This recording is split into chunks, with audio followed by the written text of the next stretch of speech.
Mga kapuso, kung itlog is life kayo sa almusal, abay dagdagan ang inyong budget sa pamalengke dahil malaki po ang itinaas ng presyo niyan. Kung magkano alamin sa unang balita live, ni James Agustin. James, bakit kaya nagmahal ang itlog?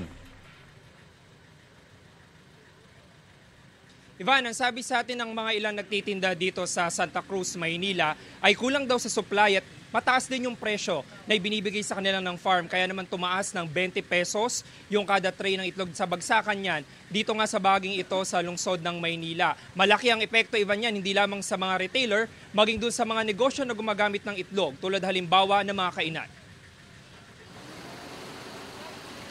Ikalawang linggo nang patuloy ang pagtaas ng presyo ng itlog. Kaya sa bagsakan nito sa Santa Cruz, Maynila, 170 pesos na ang kada tray ng extra small na itlog.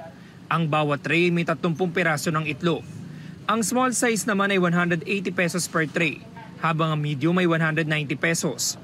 Mayroon ding large size eggs na 220 pesos per tray, extra large na 240 pesos, at jumbo na 270 pesos.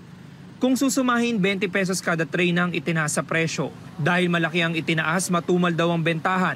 Since last week pa, tumaas na talaga yung itlog. Dahil kulang sa supply. Tsaka yun lang din yung binibigay ng farm sa amin. Mataas din talaga yung bigay nila sa amin. Kaya kami nagtataas dito. Halos everyday, 5 pesos, 10 pesos, yan. Depende po sa location kung saan namin kinukuha eh. Si Aling Priscilla dito rin kumukuha ng supply ng itlog na ibebenta niya sa kanyang pwesto sa Sampaloc, Maynila. Eh, siyempre, tataasan mo ng kaunti. Hindi naman yung mataas na mataas, may tubo ka lang ng kaunti. Awas mo yung pamasahe. Si Aladin naman na may tindahan sa Caloocan, mula sa medium size na itlog, ay small na muna ang kanyang binili. Kailangan po magtaas din po tayo. Pero yung kaya pa rin ng mga mamimili sa amin. Apektado rin ang mga kainan tulad ng tapsilogan. Si Sasha, small size na itlog pa rin daw ang ginagamit sa bawat order ng silog. Eh di ganun pa rin, kada tumaas kami na lang mag-a-adjust. Malita lang namin, mababawasan ang kita namin.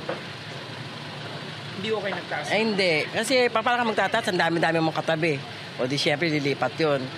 Ang labang ko na lang doon pa sa harapan ng diba? Tinda.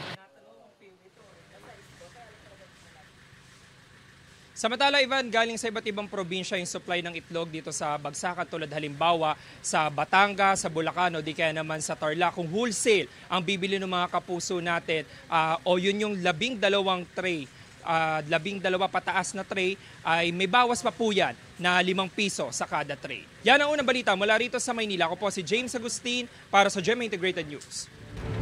Kapuso, para laging una ka sa mga balita, bisitahin at mag-subscribe sa GMA Integrated News sa YouTube. Sa mga kapuso abroad, samahan nyo kami sa GMA Pinoy TV at sa www.gmanews.tv.